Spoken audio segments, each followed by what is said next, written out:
Hello everyone, welcome back to our channel. This is Sri. I am here. இந்த ஒரு video வந்து முழுக்க எதை பற்றின்னு பார்த்தீங்கன்னா, இப்போ வந்து 12th ரிசல்ட் நேற்று வந்து ரிலீஸ் பண்ணியிருந்தாங்க இல்லையா?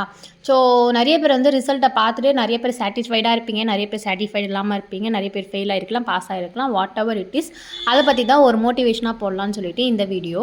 ஸோ பார்த்துட்ருக்க நீங்கள் 12th ரிசல்ட் அப்படின்னா எவ்வளோ மார்க்குன்னு சொல்லிட்டு கமெண்ட் பாக்ஸில் கமெண்ட் பண்ணுங்கள். 12th ரிசல்ட்டுன்றது ஒரு லைஃப்பை வந்து டிசைட் பண்ண போகிறது கிடையாது. நீங்கள் பாஸ் ஆகிருந்தாலும் சரி, ஃபெயில் ஆகிருந்தாலும் சரி, உனக்குள்ளே என்ன டேலண்ட் இருக்கோ அதை பேஸ் பண்ணி தான் உங்கள் லைஃப் போகும். ஸோ இதுக்கப்புறம் தான் உங்களுக்கு வந்து கரியரே ஸ்டார்ட் ஆகும். நிறைய பேர் சொல்லுவாங்க காலேஜ் டேஸை என்ஜாய் பண்ணிக்கோங்கன்ட்டு. பட் காலேஜ் டேஸ் என்ஜாய் பண்ணுற வரைக்கும் பண்ணலாம். நீ காலேஜ் லைஃப்பை என்ஜாய் பண்ண வேணாம் நான் சொல்லலை.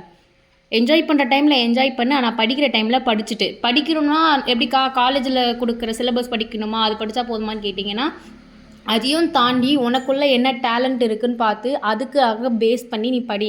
இப்போ ஐடி எடுக்கிறீங்க அப்படின்னா ஐடி வந்து இப்போ இருக்கிற ஸ்கோப் ஓகே, பட் ஐடி வந்து அப்டேட் ஆகிட்டே இருக்கும். ஸோ அதுக்கேற்ற மாதிரி ஃப்யூச்சரில் என்ன வரப்போதோ அதை சர்ச் பண்ணி படிங்க. இந்த மாதிரி அந்தந்த ஃபீல்டுக்கு ஏற்ற மாதிரி சர்ச் பண்ணிகிட்டே இருங்க. சோம்பேறியாக இருந்துடாதீங்க. உங்கள் லைஃபுக்கு என்ன சூட் ஆகும்னு பார்த்து நீங்கள் சூஸ் பண்ணுங்கள். மற்றவங்க சொல்கிறாங்கன்னு சொல்லிட்டு மட்டும் லைஃபை சூஸ் பண்ணிடாதீங்க. பின்னாடி ஃபீல் பண்ணுவீங்க. ஏன்னா அவங்க சொல்கிறாங்க, இவங்க சொல்கிறாங்க, அதுக்கு ஸ்கோப் இருக்குது, இதுக்கு ஸ்கோப் இருக்குதுன்னு சொல்லிட்டு நீங்கள் எடுத்துருவீங்க. அதை ஃபீல் பண்ணுற டைமில் வந்து சொன்னவங்களாம் வந்து சொல்லிட்டு போயிடுவாங்க. நீங்கள் தான் உட்காந்து ஃபீல் பண்ணணும்.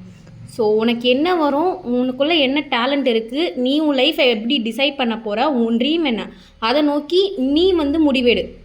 நெக்ஸ்ட் ஒரு வீடியோவில் பார்க்கலாம். இந்த மாதிரி வேணும் அப்படின்னா கமெண்ட் பாக்ஸில் கமெண்ட் பண்ணுங்கள். அண்ட் தேங்க்ஸ் ஃபார் வாட்சிங்.